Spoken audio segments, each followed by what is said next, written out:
ومكمل معاكم في سلسلة مبادئ نادي المبادئ. ما هو مش معقول كل ما اطلع اتكلم عن قضية تقولوا لي شوف رئيسك. انا عارف رئيسي كويس، بس لو انت بتدعي الفضيلة فانا هعرفك تاريخ ناديك. في الجزء الاول اتكلمت عن مبدأ اللي بيهرب من الاهل استحالة يرجع، وعرفتكم انها بالمزاج مش موضوع مبدأ. تعالى النهارده مع بعض اكلمكم عن باقي المبادئ. لايك وفولو عشان اللي جاي اجمد. عايزك تجمد معايا ايها المشجع الاهلاوي، لان اللي جاي طين.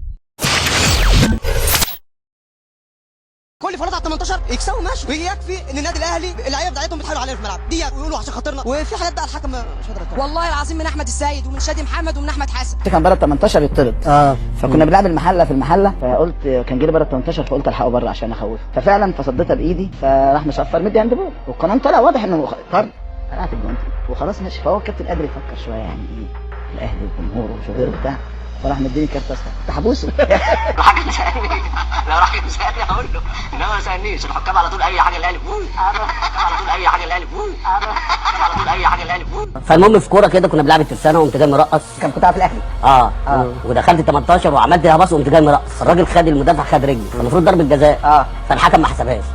فمحمد رمضان تلفظ قام الحكم الحكم راح يديله، مش هيديله انذار، هيديله كارت احمر.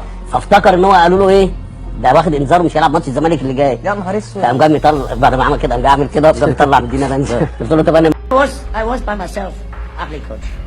ان هو كان مدرب سابق للنادي الاهلي. And I know that the referees sometimes support in small situations. Always ugly. The same fouls for Ahly is not the same foul like for Aguna. And this is a little bit makes me a little bit angry because my team was playing very well.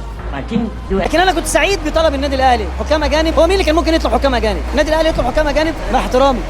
احنا في دوله اتعلمنا ان الاهلي لازم ياخد الدوري، يعني ما اعرفش، حاسس ان الحكام جايين هو غصب عنهم لازم النادي الاهلي يكسب ساعات. يعني انا شايف ان النادي الاهلي استفاد من التحكيم اكتر من مدرب السنه دي في كل السنين، يعني مش السنه دي بس دوري. انا مش قصدي حاجه والله العظيم، بس انا شايف ان الدوري لو حكموه اجانب النادي الاهلي مش هياخد الدوري.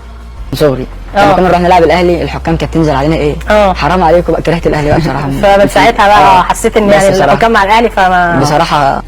وهي مش طرد يعني حرام، وقبليها كذا كذا يعني عاشور كذا كوره قبل الطرد بتاعي يطرد فيها وهو الراجل عنده انذار ولا لا بيحسب حاجه، بس احنا عشان كسبانين فكابتن فاروق شكله زعلان ان احنا كنا كسبانين.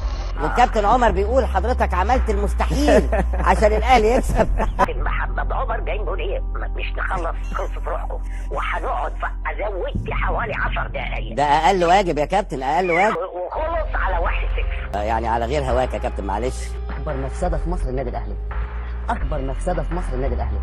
يا بيه لما يبقى واحد وعامل 23 مليون جنيه عموله. عبده بقال ده من ضمن الناس اللي خلى النادي الاهلي خد الدوري يمكن 5-6 مرات. لما كان بتلعب مع الاهلي كنت تحس ان الحكام يجاملون؟ بص انا هكلم يعني بما يرضي الله في النقطه دي بالذات.